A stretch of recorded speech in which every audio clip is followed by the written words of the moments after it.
Okay, you're gonna have to separate content because you just got too much, and if you don't do it, you're gonna fuck it up. Fuck it up. I think you got like freaking 40 videos, my G. Notes to self, you need to separate the airport stuff. Maybe do like, you were thinking about putting like all the food into a folder, like distractions into a folder, put it all in a folder. And then pull the Mari Beach Club stuff off your phone. You have the Villa Tour that's going to be in the Living Single Diaries. And then you have the Villa Tour Marco Polo, which is 3 different videos. Boom, put that in there. And then we have day 1 in Ubud. Keep it in this order. You're gonna put this clip, not the talking part, but the end of this clip, you're gonna put into your vlog, Living Single Diaries, and then actually do a Marco Polo. We're gonna break this out. It's day 1 in Bali, and boy has it been a day, okay? It hasn't been a bad day. It hasn't been a bad day at all, but it has been a bit of a long day. We're gonna do this Marco Polo style. In my head, I would think that in my vlog, I would talk to you guys, but at this point, you're getting footage with music as far as the edit goes. And so we're just going to talk about day 1 separately, since I really haven't had time to talk to the camera throughout this day. So let's hang out, strap in, and let's talk about my first day in Bali. Cause we here. Thank God, but we are here. So honestly, I need to take down my hair. And I really need to offload all this content on my camera onto my laptop. And it's already getting a little bit late. It is currently 7:13. I am 12 hours ahead Eastern Standard Time. So it is 7:13 in the morning back home. I also need to call my mama. And I need to go to bed. The time is ticking. Let's rewind the clock a bit. So, I had 25 hours of travel time to get to Bali. And before my 25 hours of travel time, I had work. My work week leading up to this trip, loaded, okay? And they had me working on Friday. I should have took Friday off. That's all it boils down to. I should have took Friday off. But, shoulda, coulda, woulda. I didn't because I didn't have the PTO to do it, so it's okay. It's okay. I was literally working up into the second I left to head to the airport. For the duration of my entire flight, I was sleeping. 25 hours of flight and about 18 hours of sleep, roughly, maybe more. Not intentionally. Like, I was trying to read my book, kept falling asleep on it. I had content downloaded on my phone to entertain me, kept falling asleep. The airplane in-flight entertainment, kept falling asleep. I could not stay awake. But like I said, my work week really had me pooped. And I'm not upset about it because I got plenty of rest. Now, my first flight arrived in Doha, in Qatar, late. So my hour-and-a-half layover turned into a 45-minute layover. And I was booking it to get to my next flight. And I made it! Today, tomorrow, the time difference, time skip, the past 24 hours, the past 36 hours, it's all blurring together a little bit, if I'm being honest. But it's been a series of like minor unfortunate events, but I've taken them all in stride, and despite them all, everything has worked out splendidly. My flight landed late, and my already short layover turned into an impossible layover. Totally overrated. Running, booking it through Qatar. And I'm just like, oh, it's so nice in here. You don't got time to look around, boo. I was borderline running to my gates. And the only reason I wasn't running is because my stamina would have tapped out, and fast walking was the best solution. So, I got on my flight, and on my second flight again, sleeping. I didn't sleep as well on my second flight. I just couldn't get comfortable. It was very uncomfortable. but I slept nonetheless. Once I got off of my second flight, I went to the bathroom, and in my checked bag, I had to change clothes. So I changed into my little pink two-piece set with my pink bikini, and then I had to go through customs, go through immigration, get my bags, and I had to pick up my eSIM card. And this was the recommended route versus actually trying to like pay for an international package because the service is just not that good. I set up this eSIM card about 2 weeks ago before I got here. I paid for it in advance. What's a 5-minute process? It's a 5-minute process. It's a 5-minute process. First of all, I couldn't find their booth in the airport, which is a personal problem. But then when I finally did find them, I was stuck behind this family. Technically, it was one party, one person, except it was like 10 people in this family getting their eSIM card set up. And they were just oh so jolly. And great for them. But I'm like waiting behind them, and I was really frustrated because the people walking up who hadn't set their stuff up in advance were going ahead of me. And I had to put my foot down a little bit. I felt kind of bad because everyone in Bali is so nice, right? You're on vacation, you know, don't be the problem child. But no, I became just a tiny bit of a quote unquote problem child because this is ridiculous. They were working on these people before I showed up. I'm standing in this line for about 20 minutes, honestly. And at that point, that's when I was all like, somebody needs to help me. This is ridiculous that people are just walking up. Like, and they kept saying I had to be in this specific line because I prepaid. But that's BS. Because the people who ain't prepaid just coming and going. Ugh, I was so frustrated. And guess what? They helped me. And you know what was happening when they finished setting up my eSIM card, which by the way was not a 5-minute process. It was more like a 10-minute process. Fine. They were still helping that family set up all of their phones. I was hot. I was tired. So that was my airport travels. It was exhausting. Oh, wait. I didn't even talk. So I got an hour of complimentary Wi-Fi on my flight. I activated it just before I landed. I have a private driver that was highly recommended to me, like 5-star, AAA rated driver. I am dependent on this man to get me around town.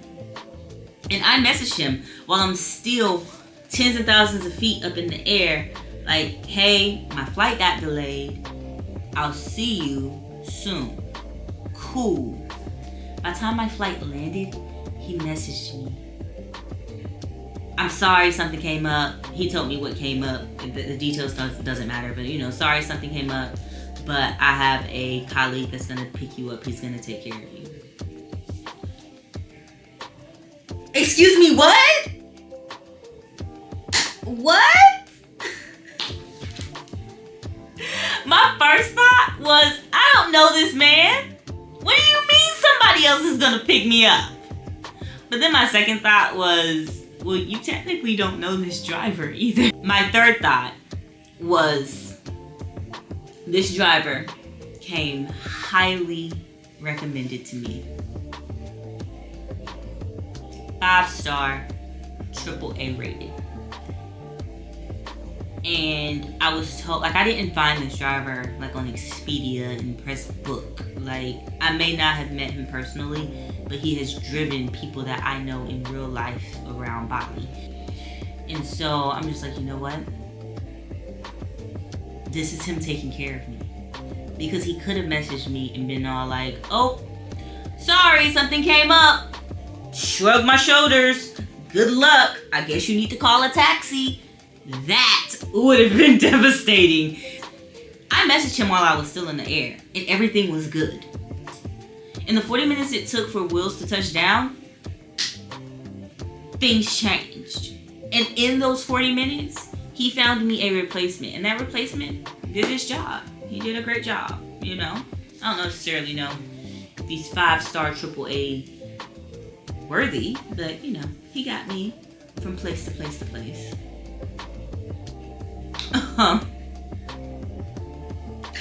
So I get out the airport. I get picked up by this backup driver. He takes me to Maury Beach Club. And you'll see the footage in my vlog, but as I am going into Maury Beach Club for my reservation, I have to go through security, and security checks my bag. What's in my bag? My camera. They confiscated my camera. Cameras aren't allowed. For why? For why? This is a camera. This is a camera. What you gonna do, take my phone? Which I would have drew the line. Cancel the reservation because you're not taking my phone. Which they didn't. It wasn't even a question. But that's the conundrum of it all. Like, I was really floored. Everyone just has their phone out recording anyway. So why take my camera? But they took my camera. And I did not want to give it up. Oh, I did not. This is $1,000 camera. You done lost your mind. I really wanted.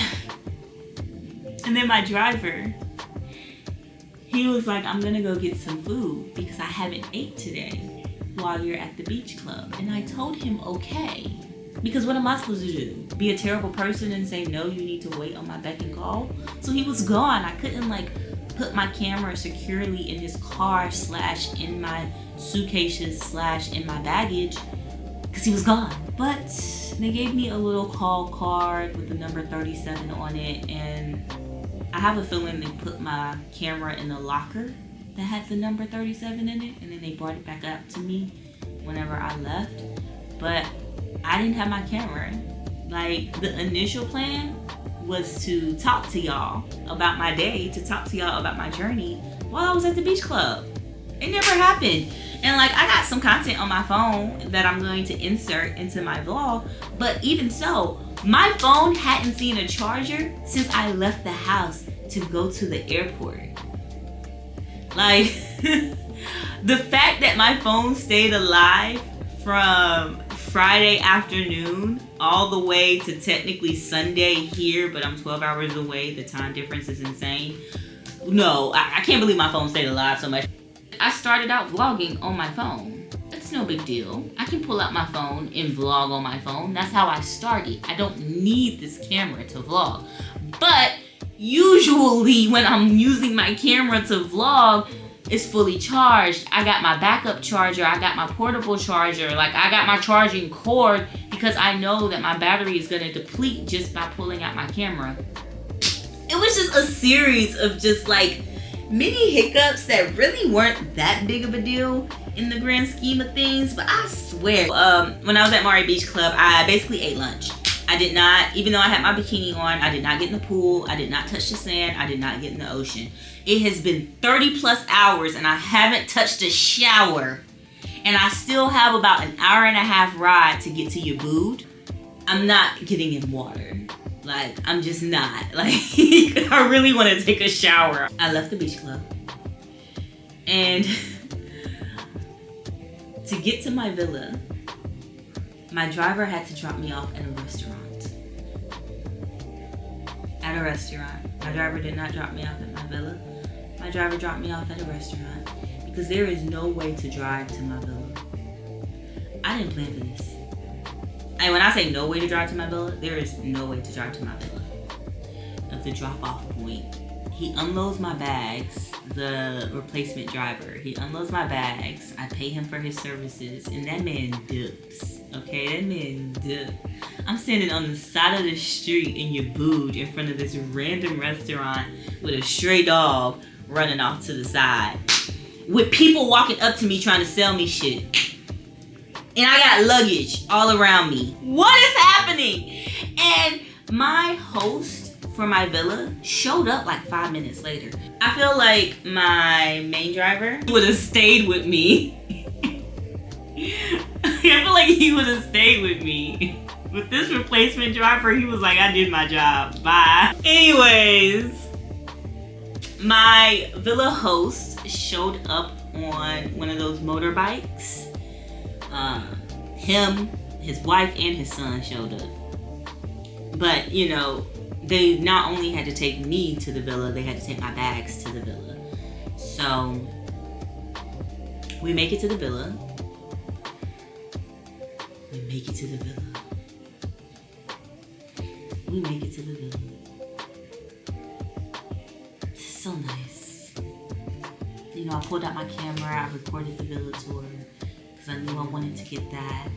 And then I kind of did like a half unpack. I didn't unpack everything because that doesn't make any sense, but I did unpack most of it. So it's like 50% packed, 50% unpacked. I got all set up and comfortable, and then after that, I really still wanted to get in the shower. I just really wanted to get in the shower, but I have this lovely private pool. I'm still in this pink bikini. At this point, I've shed the pink two-piece, and I'm just walking around in the pink bikini. And I'm all like, you could get in your pool, then you could take a shower. And so I did. I got in the pool. I was only in there for like 10 minutes, like no cap. Like I was not in there for a long time. It was cute, but I wanted to take a shower. And then I took a shower. And now we're here. The sun has already set. The sun sets pretty early here. Let me call my mama.